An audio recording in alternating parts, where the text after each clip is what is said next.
In Acts 12 there, 12:4, when Luke mentions Easter, he's actually talking about a pagan tradition. Yes, he is. Because Passover, if it's the day of unleavened bread, isn't Passover essentially over? It has to be, because he says days, plural. It's already gone. It's not even the next day. And Acts chapter, what he's talking about is Acts chapter 12. The problem comes up, why is this word translated Easter in Acts chapter 12? And the word is normally translated Passover. In Greek it looks like this. It's Pascha. And that thing transliterated comes out P-A-S-C-H. It's a hard K, A. And from that, the Passover lamb, that thing is translated. Now this time it's translated as Easter.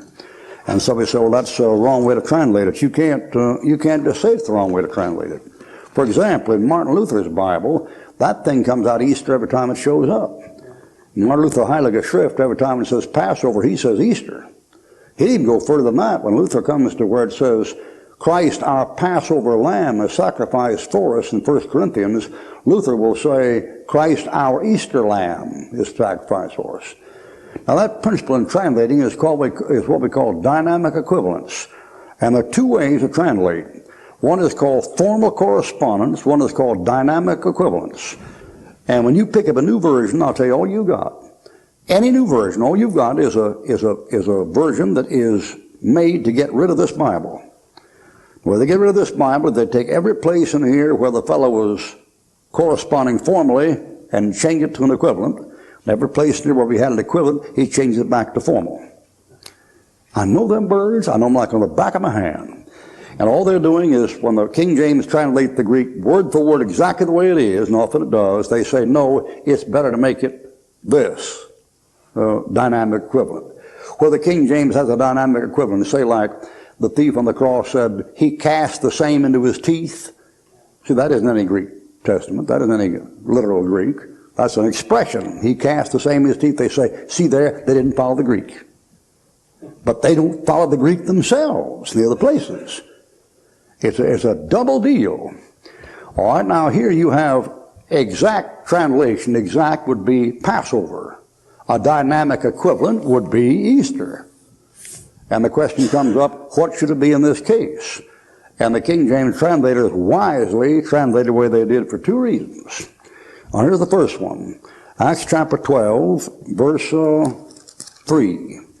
And because he saw it pleased the Jews, he proceeded further to take Peter also. Then were the days of unleavened bread. Days. They had to eat unleavened bread 7 days after the Passover. That's in Exodus chapter 12. When they went out of the land of Egypt, the first night of the Passover, they got rid of all the leavened bread, and you roast that lamb without leaven, make that bread without leaven, and then go without leaven for 7 days. Now this thing says those were the days per of unleavened bread, so it's after the Passover. Then he says in verse 4, when he apprehended him, he put him in prison and delivered him to 4 quaternions of soldiers to keep him, intending after Easter to bring him forth to the people. Now if he'd written there intending after the Passover to bring him forth, he could have brought him forth right then. It was already after the Passover. That is, no, if he was going to wait till after the Passover, the next Passover wouldn't have been for another year. So they said Easter. Now for two reasons. First of all, because the Passover proper was already over. And secondly, because Herod is a Roman, and he would be observing Easter, which would not be the Passover. If you had the Passover there like they did on Wednesday, he's not waiting for Thursday or Friday. He's waiting till after Sunday. Because, you see, he's a sun worshiper. Sunday. As in there. And so for him it's Easter. Now the question, when that first thing came out, John R. Rice, bless his heart, bless his memory, fine fellow, love the Lord, thank God for all that kind of thing. But when he tried to expound the Bible, he was just a blubbering idiot about half time he talked.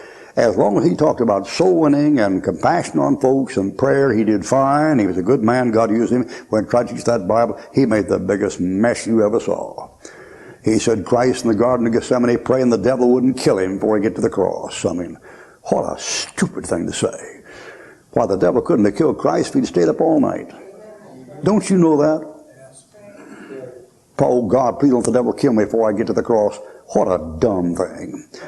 Why, he said the prayer was answered. The prayer wasn't answered. Christ in Gethsemane said, Father, be I will let this pass from me, this cup pass from me. And 10 minutes later he said, the cup my Father hath given me, shall I not drink it? He did take the cup. If the cup was physical death, then he died before he got to the cross. The cup the Father gave me, I'm going to drink it. There's no reference to that at all. And when Rice got to this passage, he said, this word Easter is entirely out of place. Easter wasn't even known about at that time. It was a Roman Catholic holiday that didn't show up 2 years later. Well, the old boy should have just, stayed in the pulpit, not ever got back in the study. Easter is observed 2,000 years before Christ. And somebody said, well, the thing down there, it's a Babylonian type of thing. What would the Romans know about it? Well, the Babylonians are down in Edom, and that old Herod, look him up in Josephus' Antiquities, the encyclopedia, that old fella Herod is an Edomite. He's not a Jew or a Roman. He's from Edom, that bird. That Herod in that passage is a half-breed Roman, and he's a half-breed Jew. Good type Antichrist. And he's from Edom. You know how far back in history the Babylonians were down in Edom? Turn to Genesis 14. They're way down there before the birth of Isaac. And that's why those Jews were messing around with Ashtoreth worship and Baal worship in the book of Judges. It's been around for centuries. Genesis 14:1. It came to pass in the days of Amraphel, king of Shinar. Do you know where Shinar is? All right, folks, how many of you know where the plain of Shinar is? What you've been reading, Reader's Digest? It came to pass, as they journeyed from the east, they found a plain in the land of Shinar. And they said, go to, let us build a city and tower whose top may reach into heaven. The Lord came down and saw the city of the Son of Men, tower of men and build, and said, if they do this, they won't do it, so forth and so on, and let us confuse their language. Wherefore they left off building and called the name of that place Babel.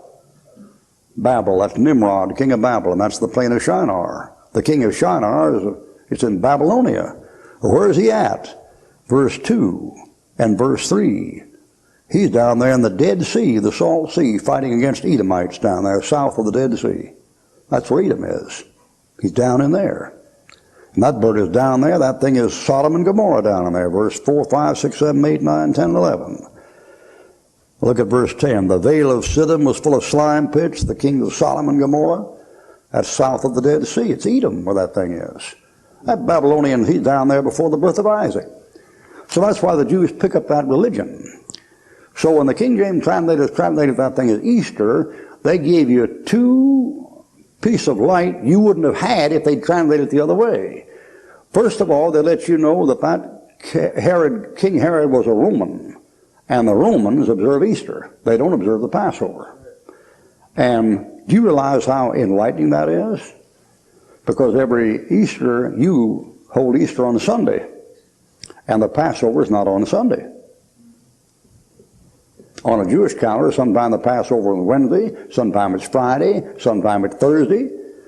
And the first big rupture in the church, in church history, between the Greek church and the Roman church, was the Greek church insisted on keeping the Jewish date for the Passover. And Rome said, Sunday, Sunday, Sunday, Sunday, sun god. And they kept it there. So when the King James translator did that, they gave you light in that, otherwise you wouldn't have had.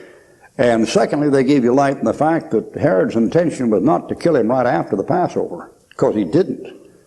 At least a day had gone by, because it said those are the days of unleavened bread. So in the King James Bible, you have a much better translation you do in the other Bibles. Better to keep it the way it is.